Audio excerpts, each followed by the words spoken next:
Hello guys, আশা করছি আপনারা সকলেই ভালো আছেন। আজ আমি এসেছি একটি নতুন টপিকস নিয়ে। গাইস, আজ আমি আমার ছাদ বাগানে সলই পাতা চাষ করব। তাই আমি বাজার থেকে কিছু সলই সিডস সংগ্রহ করেছি এবং এই সিডসগুলোকে প্রায় 2 দিন ভালোভাবে রোদে শুকিয়ে নিয়েছি এবং নর্মাল ওয়াটারে ভিজিয়ে রেখেছিলাম এবং এই সিডসগুলোকে ঝরিয়ে নিয়েছি। তাহলে গাইস চলুন আমরা সলই পাতা চাষ করি। গাইস, এখানে পেয়ারা গাছ এবং গোলাপ গাছ এবং সেই সঙ্গে তার পাশেই রয়েছে ড্রাগন গাছ এবং এই লিচু গাছের প্লান্টারেও সলই পাতা চাষ করব। লিচুর প্লান্টারে সলই পাতা চাষ করলেও এতে কোনো সমস্যা নেই, কারণ সলই পাতাতে খুব একটা রুটস ফরমেশন হয় না এবং তাই লিচু গাছেরও কোনো ধরনের সমস্যা হবে না এবং প্লান্টারটিও ফাঁকা থাকবে না।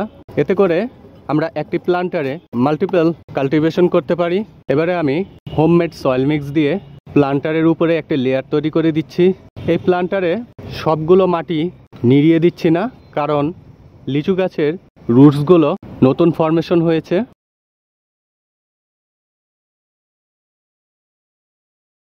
ঠিক যেই স্থানে আমার ফাঁকা রয়েছে সেই স্থানে কিছুটা মাটি সরিয়ে আমি vermi compost, kitchen West compost এবং কম্পোস্ট কাউডাং ম্যানুর ফার্টিলাইজার একত্রে মিশ্রণ করে আবার পুনরায় মাটি পূর্ণ করে দিয়েছি।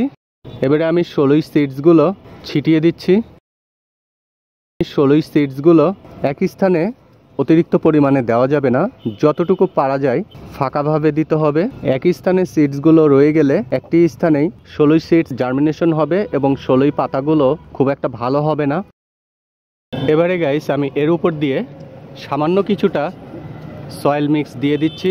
অতিরিক্ত মাটির গভীরতায় দেওয়া যাবে না, এতে করে সিডলিং হতে বেশ দেরি হবে অথবা সিডলিং নাও হতে পারে। সলই সিডসগুলো রোপণ করা কমপ্লিট হয়ে গিয়েছে।